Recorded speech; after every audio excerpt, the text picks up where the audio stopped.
Qui veut construire une tour avec Madame Isabelle? On va construire une tour? Cette formation, moi, ça m'a mis du baume au cœur parce qu'on tient compte de tout le monde.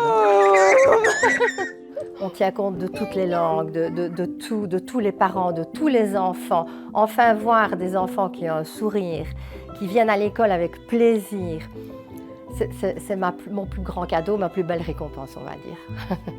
Bonjour!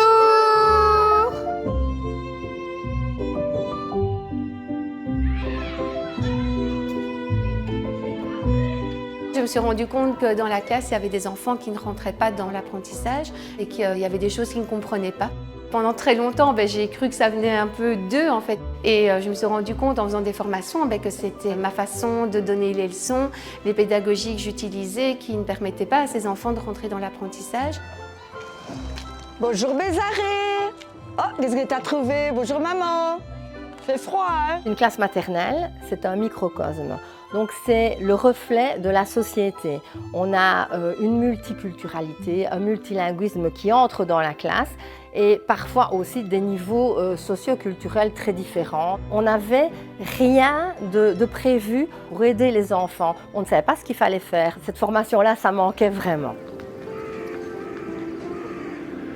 Donc c'est une activité autour de la visite au musée. On est dans de la supposition, on pose une hypothèse. Quel est l'enjeu d'apprentissage qu'elle vise en organisant cette visite au musée? L'objectif des formations La maternelle c'est essentiel, c'est vraiment remettre l'école maternelle au centre, la remettre en valeur et viser la réussite de tous les élèves. Il y a plein d'enjeux qui se vivent à l'école maternelle dès 2 ans et demi et qui vont favoriser toute la scolarité de l'élève. Et donc là, on voit bien que l'enfant va apprendre autre chose que ce que l'enseignante avait prévu. Si ça se trouve, la visite au musée pour l'enseignante, c'était une excuse pour découvrir les transports en commun. Donc on n'est pas dans des formations où c'est le formateur qui dispense et qui donne des injonctions. L'idée, c'est vraiment de partir de qu'elle est déjà là, qu'est-ce que vous faites déjà, et revenir avec un éclairage théorique où la théorie est au service de la pratique. L'ensemble de l'équipe éducative a suivi la même formation, donc sur les inégalités scolaires. L'idée était que tous et toutes, à tous les niveaux, administratifs, école, accueil extrascolaire, on ait le même vocabulaire.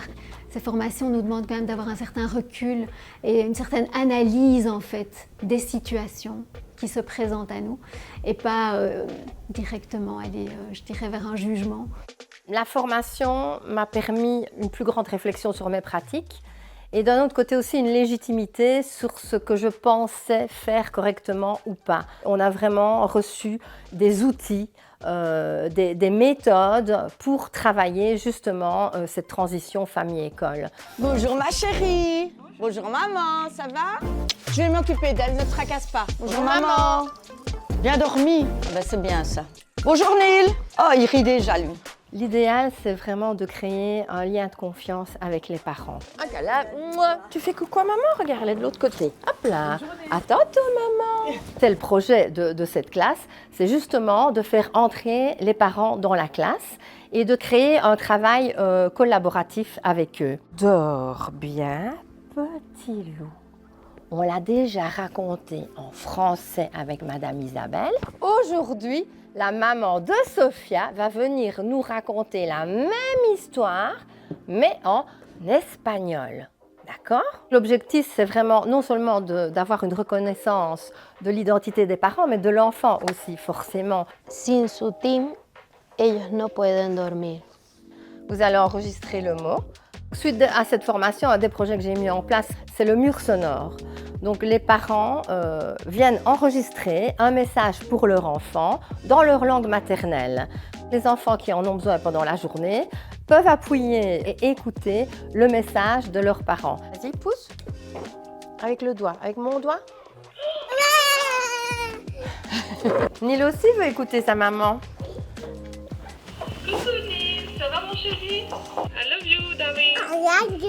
On voit vraiment dans le corps de l'enfant, dans son visage, un apaisement et le sourire arrive tout de suite.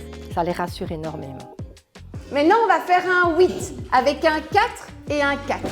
4 et 4, ça fait 8. On va faire un 4 avec 2 et 2 en ligne horizontale en bleu.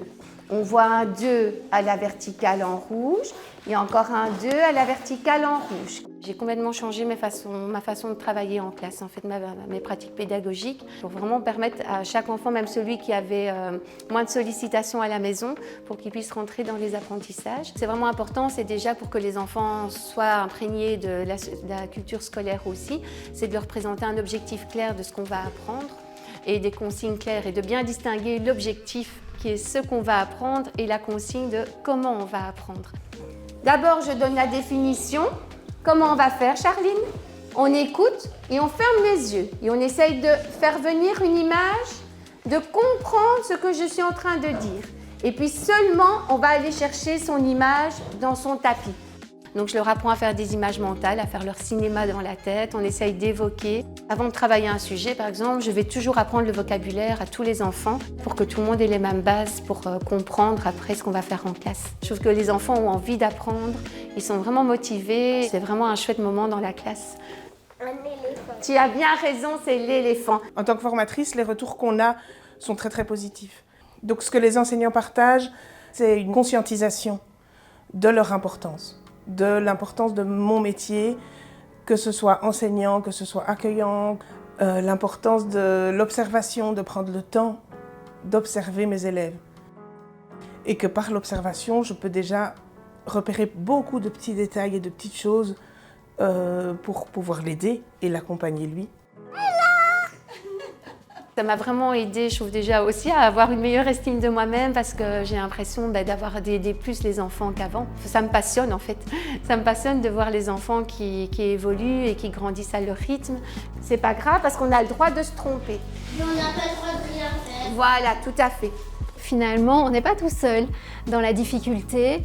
Ce que moi je vis au quotidien, en fait, ma collègue, même dans une autre école ou même ma collègue dans une autre classe, la vit aussi. Et on va pouvoir essayer de trouver des solutions en partant, je dirais, justement de ce qu'on a appris à ces formations-là. Le métier d'institutrice maternelle est un métier qui n'est pas reconnu, or c'est un métier essentiel. Si l'enfant n'a pas les codes, ne comprend pas les codes scolaires, il va tirer tout ça dans sa scolarité comme un boulet. Et peut-être qu'aujourd'hui, plus que jamais, on a vraiment besoin de comprendre le pourquoi je fais les choses et de redonner du sens ou de rappeler le sens de notre métier ou de le diffuser. C'est le chat qui habite dans la maison de Léa? Kiki, maman. On fait comment avec la main? Hola! C'est riche pour tout le monde en fait de se former pour faire que l'école évolue, que les enfants aillent mieux, que même les enseignants aillent mieux. Donc je trouve ça vraiment important de se dire on fait bien, mais on peut faire mieux, tout simplement. Voilà.